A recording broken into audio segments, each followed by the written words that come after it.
الشيطان الرجيم بسم الله الرحمن الرحيم سيقول السفهاء من الناس ما ولاهم عن قبلتهم التي كانوا عليها قل لله المشرق والمغرب يهدي من يشاء إلى صراط مستقيم۔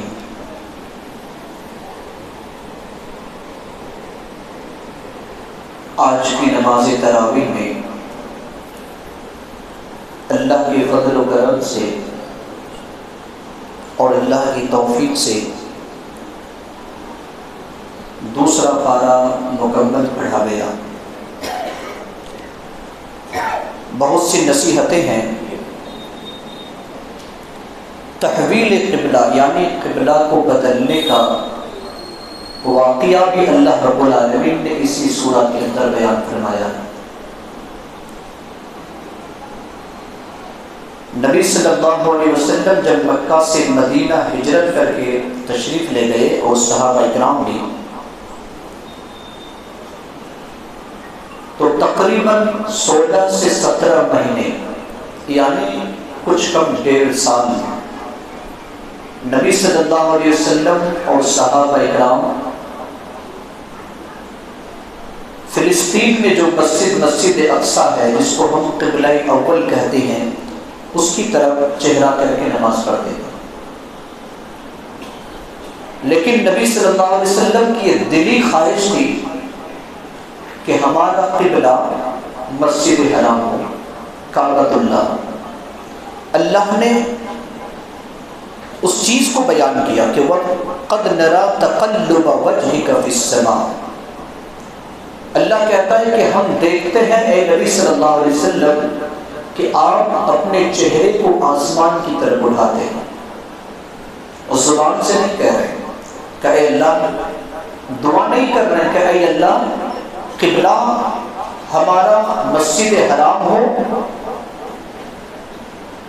ایسی دعا نہیں کر رہے، بلکہ دل ہی دل میں تمنا کرتے ہیں اور چہرے کو آسمان کی طرف اٹھاتے ہیں۔ اس آیت کی تفسیر میں بعض مفسرین اکرام نے یہ بھی لکھا ہے کہ اگر کوئی انسان غم میں مبتلا ہے، پریشانی میں مبتلا ہے، اور اس پریشانی کو بول نہیں پا رہا ہے اللہ کے یہاں، تو اس سنت پر عمل کرے، اپنے چہرے کو آسمان کی طرف اٹھائے۔ اللہ رب العالمین سمجھنے والا ہے، آپ کے دل کی باتوں کو اللہ سمجھتا ہے۔ اللہ رب العالمین نے تحویل قبلہ کا حکم 16 یا 17 مہینے کے بعد آپ صلی اللہ علیہ وسلم بنو سلمہ کی ایک بستی جو مدینہ کے قریب میں ہے، وہاں پر آپ نماز ظہر پڑھ رہے تھے، ظہر کی نماز، اور جبریل امین تشریف لاتے ہیں۔ 2 رکعت نماز ہو گئی۔ 2 رکعت نماز آپ نے بیت المقدس کی طرف چہرہ کر کے آپ نے پڑھی، اور اس کے بعد جبریل امین آتے ہیں اور اللہ کا حکم جو اس قرآن کی آیت کے اندر ہے، سورہ بقرہ کے اندر، سناتے ہیں کہ اللہ نے آپ کو حکم دیا ہے کہ آپ اپنے چہرے کو موڑ لیں، اس کی طرف، کعبۃ اللہ کی طرف۔ 2 رکعت مسجد اقصیٰ کی طرف اور 2 رکعت کعبۃ اللہ کی طرف۔ اور بنو سلمہ میں جو مسجد ہے، اس مسجد کا نام کیا ہے؟ مسجد قبلتین۔ مسجد قبلتین، قبلتین کا معنی کیا ہوتا ہے؟ 2 قبلہ، کیونکہ 2 رکعت جو نماز پڑھی گئی 4 رکعت میں، 2 رکعت کدھر؟ مسجد اقصیٰ کی طرف، اور 2 رکعت مسجد حرام کی طرف۔ وہ مشہور گاؤں تھا، بڑا مشہور گاؤں تھا، اس اعتبار سے بھی مشہور تھا کہ جب صحابہ اکرام مدینہ تشریف لے جاتے ہیں تو وہاں پر کوئی میٹھا پانی کا کنواں نہیں تھا، بس ایک آدمی کا کنواں تھا جس کا نام تاریخ کے اندر آتا ہے روما الغفاری۔ آپ سیرت پڑھیں گے تو روما بیر روما کے نام سے کنواں مشہور ہے جو بنو سلمہ میں ہے، اور وہ پیسے لے کر کے لوگوں کو پانی پلاتا تھا، جتنا بھی پانی لے جانا ہو پیسے، یعنی بیچتا تھا وہ پانی۔ تو نبی صلی اللہ علیہ وسلم نے ایک دن کہا کہ تم اللہ کے واسطے وقف کر دو، کہ اللہ کے رسول صلی اللہ علیہ وسلم میں وقف نہیں کر سکتا کیونکہ میرا پورا کاروبار اسی پر ہے، میرا کھانے پینے کا اور ضروریات کا یعنی انکم کا جو ذریعہ ہے صرف اسی پر ہے۔ نبی صلی اللہ علیہ وسلم نے کہا کہ اگر کوئی اس کنواں کو خرید کر اللہ کی راہ میں وقف کرتا ہے تو میں نبی اسے خوشخبری سناتا ہوں کہ اللہ تبارک و تعالیٰ جنت میں اسے ایک نہر عطا کرے گا، ایک چشمہ عطا کرے گا۔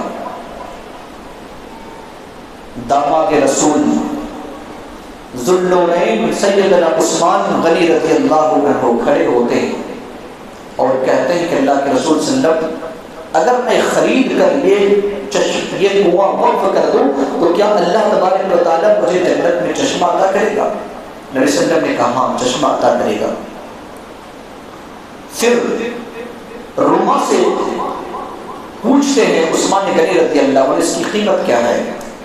تو کہا کہ 35,000 درہم، سونے کے سکے کو کہا جاتا ہے درہم، 35,000 درہم انہوں نے ادا کیا اور کہا کہ یہ کنواں میں آج سے تمام مدینے والوں کے لیے وقف کر رہا ہوں۔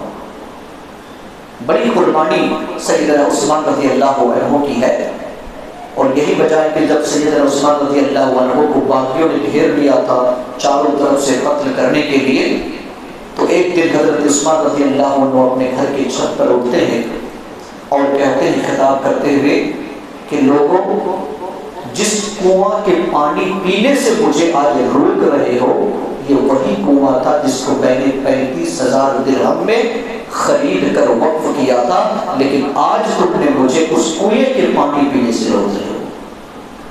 بہرحال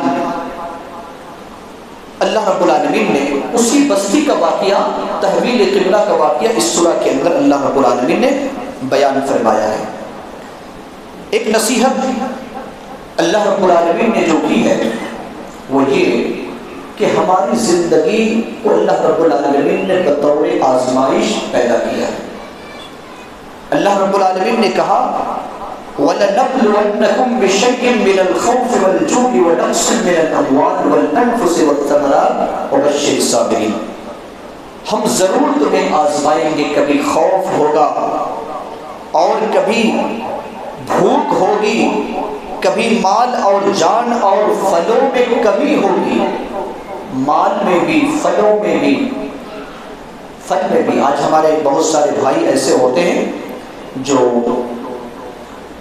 آم کے بارے میں پریشان ہیں، اللہ رب العالمین نے کہا تمہاری آزمائش ہوگی۔ پھلوں میں بھی ثمرات کا لفظ استعمال کیا، ثمرات پھل کو کہا جاتا ہے، اس میں بھی کیا ہوگی؟ آزمائش ہوگی، لیکن جو صبر کرے گا اے نبی آپ اسے خوشخبری سنا دیجیے، صبر کرنے والوں کے لیے خوشخبری سنا دیجیے۔ لہٰذا ہم اپنی زندگی کے جس مرحلے میں ہیں یاد رکھیں کہ ہم اللہ کی آزمائش میں ہیں اور ہمیں کامیاب ہونا ہے۔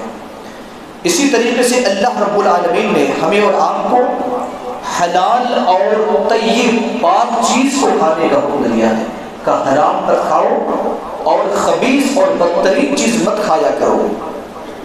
اللہ رب العالمین نے پاک چیز کھانے کا حکم دیا ہے، رسولوں کو بھی کہا، ایمان والوں کو بھی کہا، تمام انسانوں کا کہا، انسانوں سے اللہ رب العالمین نے خطاب کیا۔ اسی لیے ہمیں چاہیے کہ ہم پاک چیزوں کو کھائیں کیونکہ اللہ رب العالمین کا حکم ہے۔ اسی طریقے سے نیکی کیا ہے؟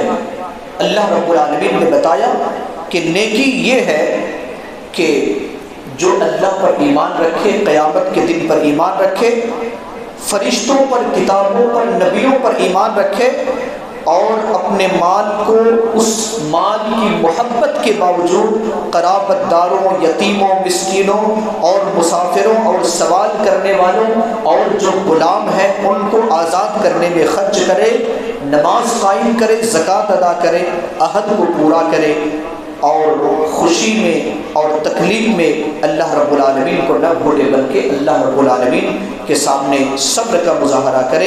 یہی لوگ سچے ہیں اور یہ لوگ ہدایت یافتہ ہیں۔ اللہ رب العالمین نے قرآن مقدس کے اندر جو بھی آیتیں پڑھی گئی ہے اس میں رمضان کے مسائل کو بھی اللہ رب العالمین نے بیان کیا ہے۔ اللہ رب العالمین نے ایک بڑی پیاری دعا سکھلائی ہے، ایک بڑی پیاری دعا ہے جسے ہم اور آپ اکثر جانتے ہوں گے، لیکن اس دعا کو ہم اکثر پڑھتے بھی نہیں ہوں گے شاید۔ ربنا آتنا فی الدنیا حسنہ وفی الآخرۃ حسنہ وقنا عذاب النار۔ یہ عظیم ترین اور بڑی اہمیت والی دعا ہے، اور اتنی اہمیت والی دعا ہے کہ جب لوگ کعبے کا طواف کرتے ہیں تو حجر اسود اور رکن یمانی کے درمیان اس دعا کو نبی صلی اللہ علیہ وسلم نے پڑھنے کا حکم دیا۔ اے پروردگار عالم، اگر یہ دعا قبول ہو جائے تو دنیا اور آخرت دونوں کامیابی۔ دعا کا ترجمہ کیا، ربنا اے ہمارے رب، آتنا فی الدنیا حسنہ، اس دنیا میں ہمیں بھلائی عطا کر، وفی الآخرۃ حسنہ، اور آخرت میں بھلائی عطا کر، وقنا عذاب النار، اور نار یعنی جہنم کی آگ سے بچا دے۔ اگر کوئی انسان دنیا میں کامیاب ہو جاتا ہے، آخرت میں کامیاب ہو جاتا ہے، جہنم کی دہکتی ہوئی آگ سے بچ جاتا ہے، تو اس سے بڑھ کر خوش نصیب کون ہو سکتا ہے؟ دنیا میں بھی کامیابی۔ اس سے پہلے آیت اور ہے جس میں ان لوگوں کا ذکر ہے جو لوگ کیا کہتے ہیں کہ اے اللہ ہمیں صرف دنیا میں عطا کر، تو اللہ رب العالمین نے کہا کہ آخرت میں ان لوگوں کا کوئی حصہ نہیں۔ اور یہ دعا نبی صلی اللہ علیہ وسلم نے ایک صحابی کو سکھلائی۔ ایک صحابی کے پاس آپ صلی اللہ علیہ وسلم تشریف لے جاتے ہیں تو دیکھتے ہیں کہ وہ صحابی بالکل بیمار بھی مبتلا ہے، اور اتنا بیمار ہے کہ اس کا جسم کنکال کی طرح ہو گیا ہے، صرف اس کے جسم میں ہڈیاں اور ہڈیوں کے اوپر خال ہے، چمڑے ہیں، گوشت نہیں۔ تو نبی صلی اللہ علیہ وسلم نے پوچھا تمہارا حال ایسا کیوں ہے؟ کہا کہ اللہ کے رسول، میں نے اللہ سے دعا کی ہے کہ اے پروردگار عالم، دنیا میں جو مجھے سزا دینا ہے دے لے، لیکن آخرت میں مجھے سزا نہیں چاہیے۔